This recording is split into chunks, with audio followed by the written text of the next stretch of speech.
Hello, everybody. Welcome to Will Nye Labs. And today we'll be discussing the first thing. Will Nye! What do you want? Oh, you're over there. Wondering what this was. Alright, let me try again. Hello, everybody. Welcome to Will Nye Labs. And no, that's not Walgreens. That's my logo. They may say they had it first, but I had it really first. Anyway, so today, before we begin the show, I have some updates. From now on, Will Nye episodes will only be airing on Wednesdays, like every Wednesdays. And I realize this is a Tuesday, but that's because we film on Tuesdays. We'll do some editing and crap. But it will be up on Wednesdays. Unless I have a science project or something. But otherwise, Wednesdays only. Clear? Are we clear, camera guy? Alright, we're clear apparently. Alright. Anyway, today on Will Nye the Science Guy, we will be looking at the 5 states of matter. But Will Nye, I thought there were 3. Speak up, boy, I can't hear you. But Will Nye, I thought there were 3. Of 3? Well, boy, you was wrong.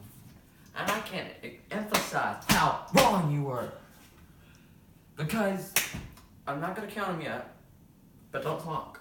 It's very rude.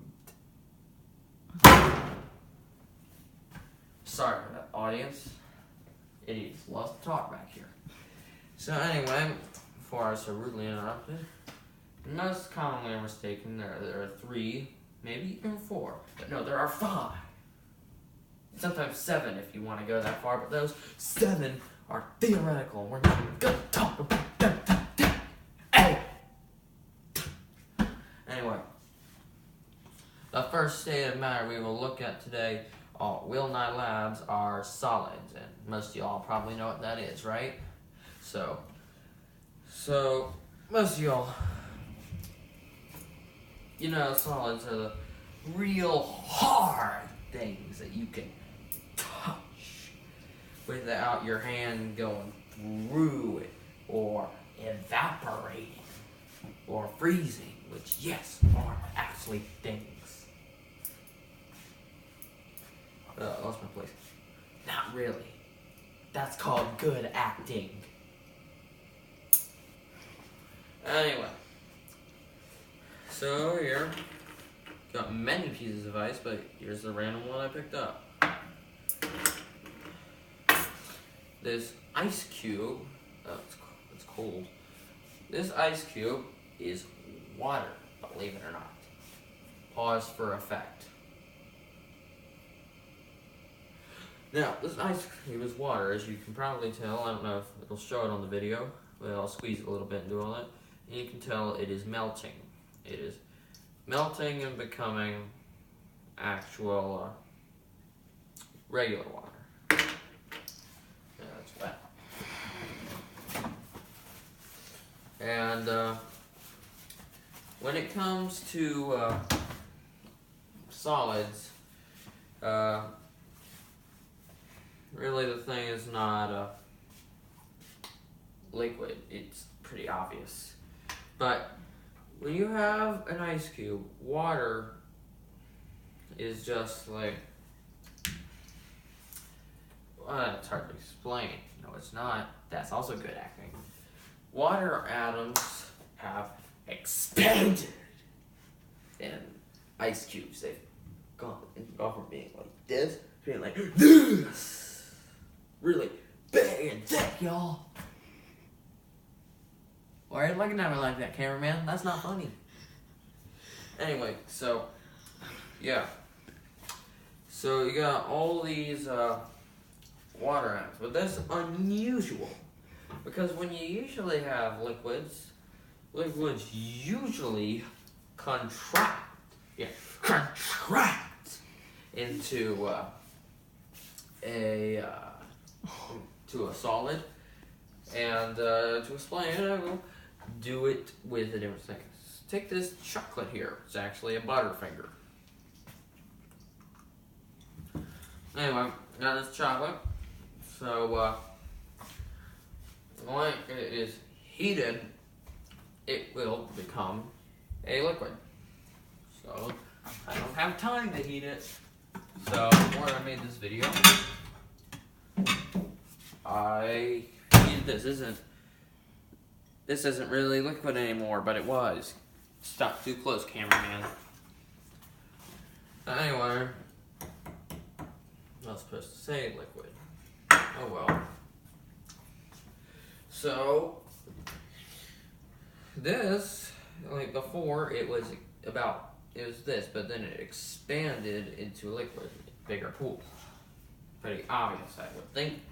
And no, that liquid chocolate and this liquid chocolate are not the same thing, because as you can see, at room temperature for about 7 minutes, it went from being a liquid to going back to a solid.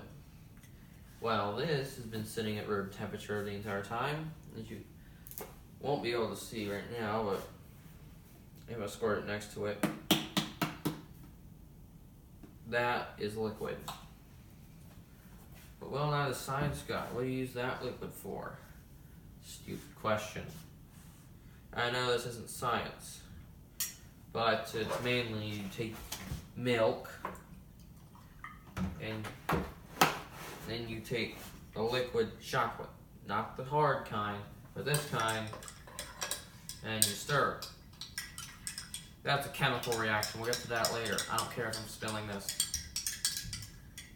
And then chocolate milk.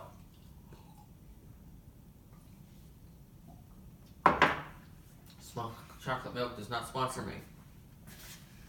And I better not be hearing from the IEA about this, or I will get upset. Anyway, so I know I have been going on about chocolate for too long, but back to water. I'll just show you all so you can compare. Trying to look on this side. You can tell this liquid and this solid are actually the same thing. So this is a solid and this is a liquid. Anyway, I've been talking too much about this sort of stuff. Let's move on to liquids. Right here. Focus in on that, cameraman. Lean towards it doesn't work, but whatever. No, don't get closer either. Anyway, unlike solids, which hold their form no matter what, liquids change their shape based on their container. As you can see, we've got this liquid cup right here in a cup. And then to transfer it into a different shape, we simply just pour it into the other container. I'm not going to pour it all, and it is a different shape. As you can see, it is a different size. It is mixed with the chocolate that was in there before, but you know, whatever. Cleans the glass for me to save some time. And the other thing is about liquids, because that they have been expanded so much, you're able to stir it. You're allowed to go through it. But when you try and stir ice, I mean, yeah, I could stir the ice. If it was just one piece of ice, like, per se, that's why I have tongs. I can't get it. Maybe I'll be able to puncture this. But I'm not able to stir it without making a mess. Would be messy. But anyway, yeah. So, another thing, liquids, as I said, are more spread out. Oh wait, I didn't do that right, did I? Spread out. Left me, cameraman, that's strike 2. Yeah. Anyway, let's move on to gases. Fun. Gases have the most spread out molecules of the main 3 states. They are made by, oh, I cannot talk. Wrong. Acting again. They are made of gas by extreme temperature. Well, it's more just regular temperature. It differs based on the object. For instance, water will boil from a liquid into a gas at a temperature of 100 degrees Celsius or 212 degrees Fahrenheit.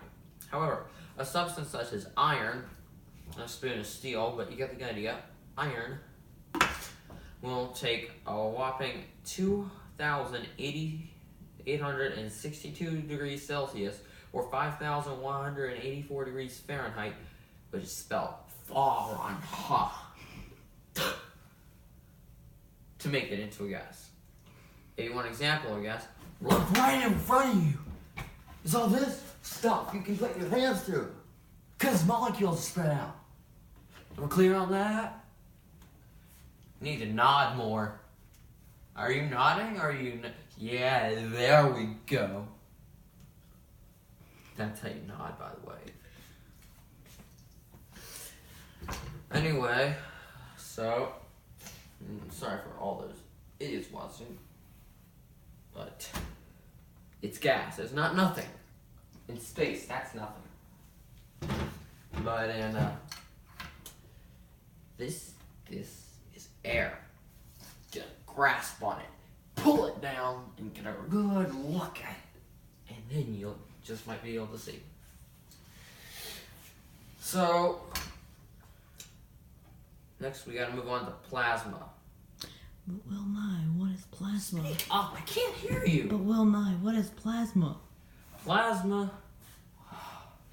Seriously, you're gonna be like this all day, kid? I mean, I'm glad you asked. I'm currently trying to explain it if you haven't noticed.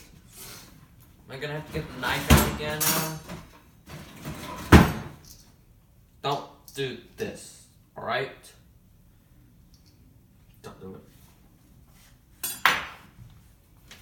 So anyway, for the rest of you that know how to shut up and listen to the scientist who obviously knows what he's doing. Well, I'm just about to explain what plasma is. What is plasma? Is that it you asked before? Well, get ready for the science talk, normal people. Plasma is a hot ionized gas consisting of approximately equal numbers of positively charged ions and negatively charged electrons. The characteristics of plasma are significantly different of those of neutral gases, but so that plasmas are considered a state of matter themselves. Oh, I need that inhaler. Oh yeah, I don't have an inhaler. I'll just suck on the gun. In case you guys didn't notice, got a gun here at Will Nye Labs in case we have some idiot who doesn't know what he's doing show up, like the camera guy. So, anyway, what does that mean, Will Nye? Well, shut up and let me freaking talk, y'all. So, it means that plasma is simply a hot gas with many, many charged particles, such as those protons and neutrons. You should be familiar. If you're not, it will be on next Wednesday's episode of Will Nye the Science Guy. Anyway, plasma is significantly different from gas, so it can't be considered gas. It's like electricity. You have charged particles, and they'll move through themselves. And so you have a stream of energy going through, charging more and more particles. But when the charged particles leave, you just get regular gas again. So anyway, if you're still not figuring out what plasma is after I've talked about it so much in the past few minutes, go to pluto.swri.edu/image/glossary/plasma.html to find out for yourself. Those people cannot make a website name if their lives depended on it. So for the rest of you, I'm just going to finally move on to the final subject of Bose-Einstein Condensates. But what is that, Will Nye? Alright, I've had it with you. I have had it up to you here with you, cameraman.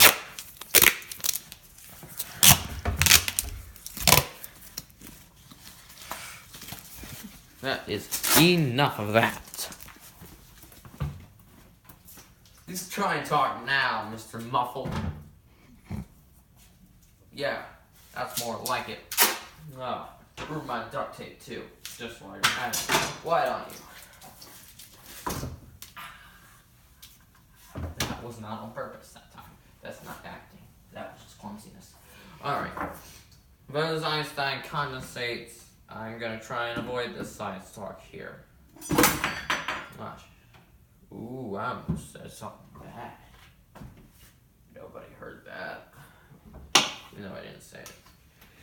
Anyway, so, the opposite of plasma. Like plasma, we've already described as a hot charged gas. Well, Bose-Einstein condensates over here, they're not charged. They're a very cold solid. Very, very close to absolute zero, which if I looked up right now, I might be able to tell you, but I cannot because I do not have it up on my laptop. But anyway, to make it more sense, plasma is where you got the most energy. It makes sense, right? Well, you got all this energy, and Bose-Einstein condensates all have the least energy. And so that means that on a scale, most energy to least energy, you've had plasma, gas, liquids are in the middle, solids, and then Bose-Einstein condensates are there. Then you also have quark-gluon plasmas at the very front. At the very end, on this end, you're going to have fermionium condensates, but we're not going to go in depth with that. They're both theoretical, as last time I checked. Oh, so it did slice. Isn't that interesting? I didn't think it would. Oh, that's disgusting. Oh, tastes like a cracker. Burnt. Anyway, to make it more science mumbo jumbo, because I know y'all just want to hear, I'm gonna just read what it says. Alright, Bose-Einstein condensates are really close to absolute zero. I already said that. The group of atoms, as they approach absolute zero, they can hardly move. They have like zero energy. Almost. But don't quite. And so they just join in the same state of matter, solid, and they all clump together and then we'll clumpy lumpy gope. Glope even a word, I don't know. And then they act as if they're one atom. So it's floating around. We just don't want the sky like that. Except really they're not. They're just clumping together, really. And anyway, you guys probably bored or you left the video at this point, so we already had a long discussion over a topic. Y'all probably be about 2 minutes. Well, you were wrong. And also, any more words, Mr. Cameraman? We are going to have a major discussion when you're done. Anyway, and everyone else ignore my crimes against humanity like that. But, so, I didn't even include the other two. And this would be long and boring if I included the other two. Oh, God, I'm going on like freaking Mr. Merle. Oh, that's disgusting. Alright, well, I promise the next video I'll try and make it a shorter Will Nye episode. This one's probably already past 15-20 minutes. I don't honestly know, but the next episode will definitely be next Wednesday, so prepare for that. If you have any burning science questions, put them down in the comments below. And, well, not below here. There's no comments down here last time I checked, but there we come through hard enough. We can find them. I'll have my scientist workers work on that. As for all the other things, we really don't have a motto here at Will Nye the Science Guy's Lab. Will Nye Labs for short. And so, that's another thing you put down in the comments. Just type up the short phrase or whatever, and just we'll pick one randomly, really, with discussion on which one we will use for our motto. For everything else, again, if you have a burning science question, or any question really I'll take at this point, I will answer it in a Q&A video whenever. And one last thing, it's getting tiring. I forgot.